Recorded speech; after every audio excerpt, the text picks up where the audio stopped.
Hello everyone, good day. My name is Baby Jean A. Medes from BSE English 1A. And for today is I'm going to give my response about the article Interaction of Language Acquisition in Early Childhood by Norman Kidenzen. In introduction, there are 4 questions. So this is my answer. The main relation of the entire title in the article Interaction and Language Acquisition is on how the child interacts with their language and how they develop their language when they grow up. And also the entire topic of the essay is focuses on how their language develop as they get older. The interaction and acquisition of language in early life is at the heart of the article's content, as the title suggests, and addresses many authors and also well-known individuals' opinions and theories in this field. The concept of the baby as social being proposed by the authors is that the child acts in ways that teach caretakers how to teach themselves, how to provide for him what they believe and he requires. His acts, according to his caretakers, are a reflection of his social goals and wants. His acquisition and use of language becomes increasingly vital as he grows physically independent of the caretakers and more reliant on social and linguistic direction and experience. The young infant acts gregarious and socializing towards its cares under the age of 1 year.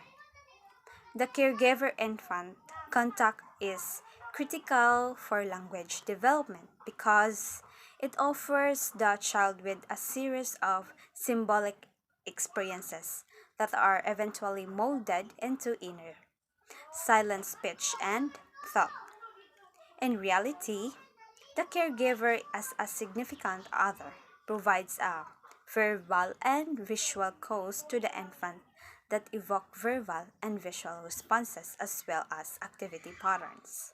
As a result, the child's significant others play an important role in his or her language acquisition. The stimulus feedback that leads to the child's sounds patterning convergence comes from their positive and negative or indifferent responses to the child's noises and utterances. The goal of this article, which I believe is very important in our lives, is to teach us about how toddlers acquire language and the importance of engaging with them by displaying several theories on the issue for many authors.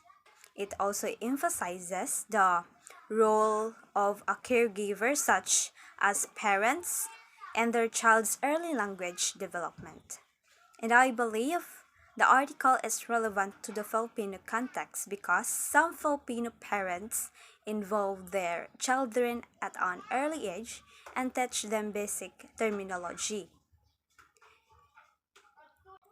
And also, this essay is relevant to the Filipino culture since some Filipinos engage their children at an early age and teach them terminology that would help them to enhance their language skills. So we move to the body. There are 6 questions. So this is my answer. The rearrangement theory of language acquisition tries to justify how native language speakers rearrange elements of their own language. Substitutions, displacement, or permutations, and other operations are all understood by it. This is characterized as a modern language acquisition theory since these are regarded as linguistic universals because they appear in all known languages. The following are the main topics covered in this article. A quick critique of the transformational grammar possession and the social slicing interaction of the child with the caregiver will be discussed. The preliterate communities and cultures will be studied using historical and comparative evidence. On these topics, I agree with you because they are still valid today. Theoretical grammar is a theory that claims to be able to identify sentences from non sentences, assign derivations to non sentence, length sentence structure to both meaning, sounds, and account for make all possible sentences in the language, and also explain how people usually ideal situation can make grammatical judgments, identify grammatical relations, so on, so forth.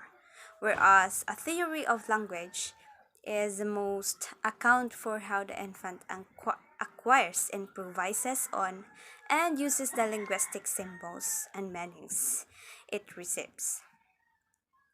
It has to be a formula that considers both nonverbal and audible gestures. It is required to establish a non-grammatical definition of language. Language is a more than syntax, semantics, and morphology. These following categories is a linguistic behavior are discussed in this article.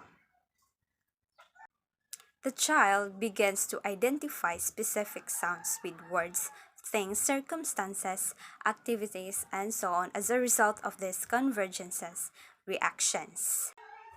In a transformational modal language acquisition takes place in his review of Skinner's verbal behavior, and Chomsky argued forcefully that a traditional unstrike stimulus reinforcement model of language acquisition could not explain how a child learns and ideas of grammars that allow for flawless verbal utterances. The left-right linguistic reinforcement model can explain how new utterances are formed or why many word sequences don't have a natural left-right order. Through verbal linguistics, paralinguistics behaviors, the critiquers comprehension, sense, and experience of the social order is symbolically transferred to the early child. The following is language acquisition model that consider the impact of child significant other on his or her linguistic abilities. In the three-phase model of language learning and engagement, only one significant other, generally the mother, is considered. The absent others rules, as well as the rules of several others, has not been investigated. So we move in conclusion. There are two questions. So this is my answer. People behaviors can be described using terminology such as behaviorism, innateness, cognition, interaction, usage-based theory, optimum theory, and the native language magnet model. From an early age, this nation influences how a child learns, improvises with and employs linguistic symbols, meanings, and utterances. Apart from that, the value of interaction in the life of a child. Following my reading of the article, I believe that interaction between the infant and the caregiver is crucial because it provides the child with a set of symbolic experiences that are gradually molded into inner silent speech and thought, as well as the importance of feedback in language learning. The stimulus feedback that leads to the child's sound patterning. Convergence is provided by their positive, negative, or indifferent responses to the child noises and utterances. If a child receives specific responses, there's a significant possibility they recall what they say because someone hears and responds to what they say or utter. Finally, as described by Goody and Watt, oral communication comprises a variety of unique qualities that are relevant to the language development process in childhood. The relationship between symbols and referents is simple. That's all. Thank you.